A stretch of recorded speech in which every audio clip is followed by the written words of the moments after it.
இப்படி நின்று பேசும் ஆண்களை பெண்களுக்கு ரொம்ப பிடிக்குமாம். ஒருத்தரை விட்டு விலக நினைக்கும் போதுதான் அவரின் நினைவுகள் வாட்டி வதைக்கும். திறமையுள்ள ஒருவரை விரும்ப மாட்டார்களாம். ஒரு உரைக்குள் இரு கத்தி எப்படி இருக்க முடியும்? பெரும்பாலும் குழந்தை பருவத்தில் இருந்து பழகிய ஆணும் பெண்ணும் காதலிப்பதில்லையாம். உங்களுக்கு ரொம்ப பிடிச்சவங்க கிட்ட பொய் சொல்ல முடியாதாம். அதே சமயம் நோவும் சொல்ல முடியாதாம்.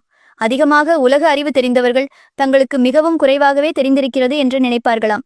ஆனா குறைவாக தெரிந்தவர்கள் நமக்கு எல்லாம் தெரியும் என்று நினைப்பார்கள். ஒருவர் பேச்சிலிருந்து தப்பிக்க விரும்பினால் எனக்கு தெரியாது என்று உடனே அவர்களிடம் சொல்லுங்கள். உடனே பேச்சை நிறுத்தி விடுவார்கள். பெரும்பாலும் படித்தவர்கள் தொழிலாளியாகவும் படிக்காதவர்கள் முதலாளியாகவும் தான் இருப்பார்கள்.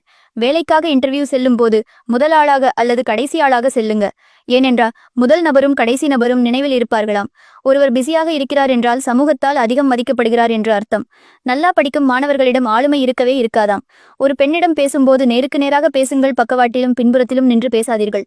ஏனென்றால் பெண்களுக்கு நேராக நின்று பேசும் தன்னம்பிக்கை உள்ள ஆணைதான் பிடிக்குமாம்.